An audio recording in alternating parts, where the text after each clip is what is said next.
जय माता दी आप सभी को। एक मैं सास और बहू का नोक-झोंक गीत लाई हूँ, जैसा होगा आप लोग कमेंट में ज़रूर बताइएगा। पहिले पहिले हम गौने आए पिया समझावै लागे, पिया समझावै लागे हो।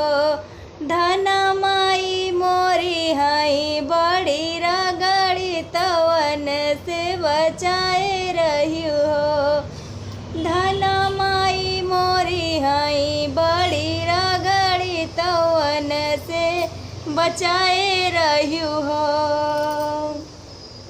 आंगने में सासुआ में बहू के समझावै लागी, बहू के समझावै लागी हो। बहुअर सामाजी बूझी रोटिया पोयू खवैया हमरे ढेर बाटे हो। बहुअर सामाजी बूझी रोटिया बनायू खवैया हमरे ढेर बाटे हो। बबूरे के पाती पे चावल देहली, मूली के पाती पे आटा देहली, अमवा के पाती पे नून देहली, चम्मच में तेल देहली हो।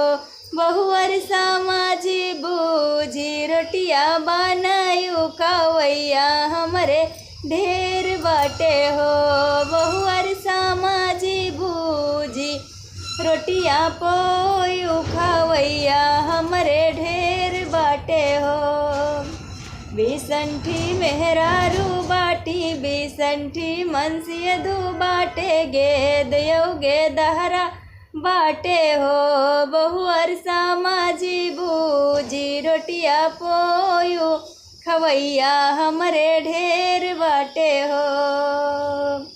गैया और बछड़ुआ बाटे, कुकुर और बिलार बाटे, हरवाहवा बाटे हो। बहुअर सामाजी बूझी रोटिया बनायू खवैया हमरे ढेर बाटे हो। राम रसोइया कई के आयन, चौका बर्तन कई के आयन, टाटी डौड़ा बार के आयन हो। सासू आजू मोरा मुड़वा पिराने, परोस के खियाई देती हो। सासू आजू मोरा मुड़वा पिराने, परोस के खियाई देती हो। यतनी बचन जब सासू सुनई, थरिया बर्तन पटकई लागी, आहर वाहर दौड़ई लागी हो। बहिनी यतनी कर कसनी पतोहिया, किया उतई जवाब दीहिस हो। बहिनी यतनी कर कसनी बहुरिया, किया उतई जवाब दीहिस हो। यतनी बचन जब बहुअर सुनी, आचरा के खोल देहली, मुड़वा उघार देली हो। सासू सुन ले तू नैयर कहे हालिया, तो अपने कहे में रहियो हो।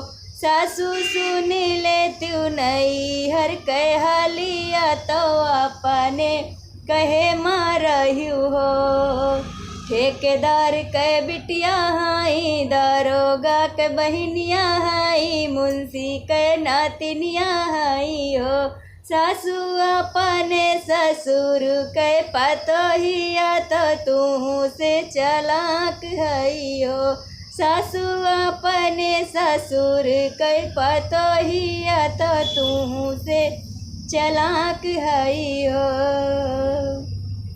समझ बूझ के बतिया बोलियो, हमसे ज़्यादा नाही लड़ियो, अपने औकात में रहियो हो। बहुअर हम हाई घर के मलकिनिया, तो घर से निकार देहब हो।